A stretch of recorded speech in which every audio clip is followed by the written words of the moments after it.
রংমহলে থাকবার বন্ধু পালঙ্কে শুইয়া, কোন সন্ধানে মন চোরা ঢুকিবে আসিয়া, দুয়ারে প্রহরী থইয়া প্রবেশ করব কেমনে। অত বড় আজরাইলে মা বাপ 14 গোষ্ঠী থইয়া ছোট্ট একটা রাজসুরতে দরজা দিয়া ঢুকিয়া রুহুডারে সার্জারি করে লয়ে গেল গা। একটা মানুষ টের পাইল না। কথা কন না কেন, কথা কন না কেন?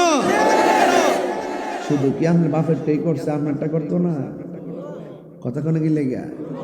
হ্যাঁ রে যুবক ফুলাফান, বহুত ফুলাফান দেখছে, কিন্তু কাঁপতে কাঁপতে রোডের মধ্যে অ্যাক্সিডেন্ট করে পইরা মরে দিচ্ছে। নিঃশ্বাসের কোনো বিশ্বাস, নিঃশ্বাসের কোনো বিশ্বাস, হায়াতের মালিককে। আরো জোরে। আপনারা কি আমার কথা কষ্ট পাইতেছেন? বেলায় নেওয়াজ করতেছি, যে বিষয় দিচ্ছেন এই বিষয়ের উপরে। অত বড় আজরাইল দা, আমার কথা একটুই, অত বড় আজরাইল দা হুজুর ছোট্ট একটা ঘরের দরজা দিয়া ঢুকলো। 14 গোষ্ঠী মনে করতেছে বুকের ব্যথায় বুঝে সিলাইতেছে, আসলে তার কিন্তু মরণ যন্ত্রণা শুরু হয়ে গেছে।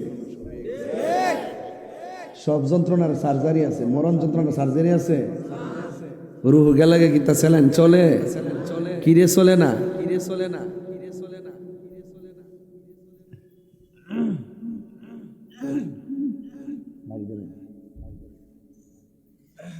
ধরেন এটা একটা 5, এটা কি কথা কন? 5-এর এই দিকটা পানি দিলাম, এই দিকটা এমাদা কাইটা দিলাম পানি, এমাদা তো স্যালাইন চলবো কেমনে? আজরাইলের দাও খাইয়া রোগ বলা সিরা জায়গা, এই জন্য আর কানেক্ট নাই, ডিসকানেক্ট হয়ে যায়।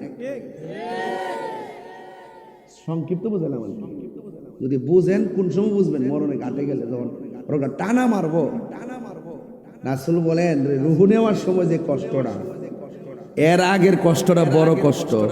এটার নাম হলো সাকরাতুল মউত।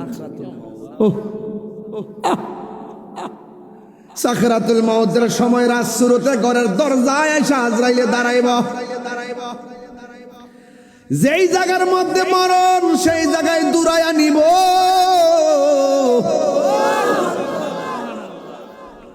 বিকট চেহারা লইয়া দাঁড়াইব,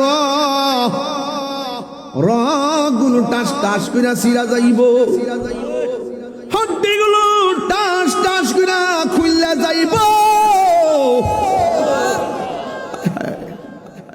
জোড়া জোড়া খুলে যাবে, গাড়ের রগগুলা মস্কায়া যাবে। ওই দিন গলাটা শুকাইয়া যাবে। তোমার মুখের মধ্যে যদি 7 সমুদ্রের 13 নদীর পানি ডাইলা দাও, এরপরেও পানি তৃষ্ণা মিটবে না রে। এটার নামই হলো সাকরাতুল মউত। কোনো মেডিসিন কাজে আসে না।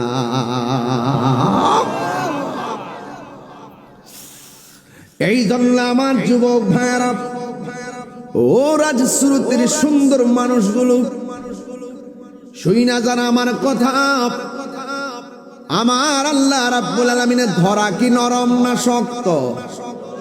আরো জোরে কোন নরম না শক্ত? আরো জোরে কোন না নরম না শক্ত? ইন্না বাতাশা রাব্বিকা লাশাদীদ।